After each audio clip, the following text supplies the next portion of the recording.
Hello, today we're going to start drawing and figuring out confidence intervals. The next video is on two sample confidence intervals. Now keep in mind, when you're on an AP test, you're going to end up writing the whole write-up like you did for hypothesis tests, but right now I'm just going to concentrate on calculating the confidence intervals. So here are the equations for one sample. There's one sample z, one sample t, and one proportion z. Uh, Now, we take our point estimate, whether it's x bar or p hat, and we add and subtract our margin of error. This is our margin of error for one sample z, one sample t, and one proportion z. And that gives us our low end and top end of our confidence interval. Let's do a problem. A manufacturer of high-resolution video terminals must control the tension of his mesh wires that lie behind the surface of a viewing screen. The standard deviation is known to be 43 volts. So we know the standard deviation for the population. Here are the tension readings of an SRS of 20 screens from a single day's production. All right, now what we do is we plug all of these numbers into our calculator and we find a mean. And what I found here is my x bar was 306.32.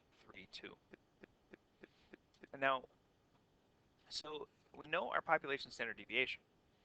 So our formula is a z confidence interval. So our x bar plus or minus our z star times sigma over the square root of n. We start with our point estimate, add or subtract a z star for a 90% confidence interval, which is 1.64, times our standard deviation, which is 43, over the square root of n, which looks like 20. So now we just have to compute this number on the right. 1.64 times 43, divide that by the square root of 20, and I got 306.32 plus or minus 15.76. So now I add that and subtract that from our value.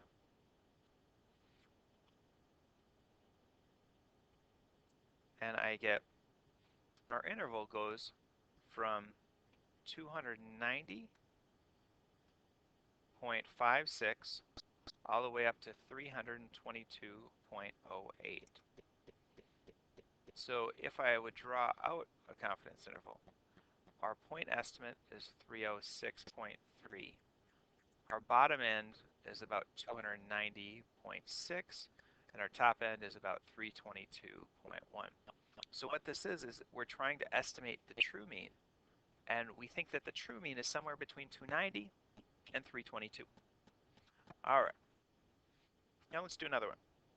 Suppose you want to estimate the mean SAT math score for more than this many high school students, and you're giving a test to an SRS of 500 high school seniors. The mean of your sample is 461. Assume the standard deviation is 93. Now let's construct a 99% confidence interval for this. So we don't know the standard deviation for the population, but we do know the standard deviation for our sample. So this would be a t-distribution. So I'd take my x bar plus or minus my t star times s over the square root of n. So my sample was 461.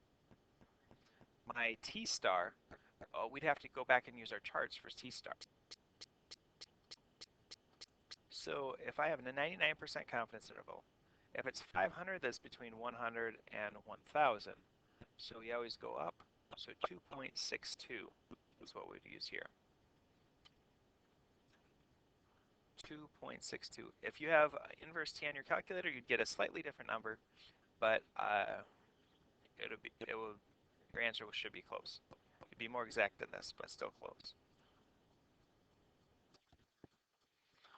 All right, so now we have 93, our sample standard deviation, over the square root of 500. So now I just do 2.62 times 93 divided by the square root of 500. So I have 461 plus 10.89, which is about 10.9. So our bottom end is going to go from 450.1 all the way up to adding 10.9, that's 471.9.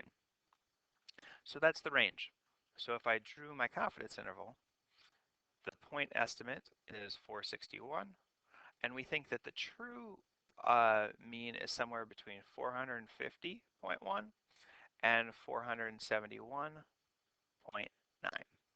somewhere in there. All right, our last one. A random sample of Minnesota families found that 62 out of 487 people interviewed considered themselves to be Hispanic. Find a 95% confidence interval for the true percentage of Hispanic people in Minnesota. So we have a p-hat. Our p-hat is 62 out of 487.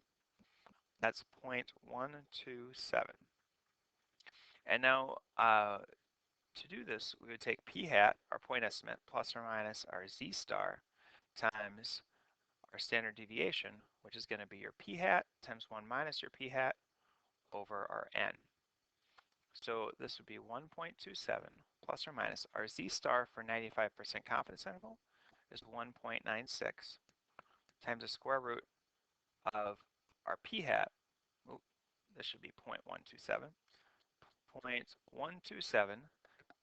1 minus that answer would get us 0.863.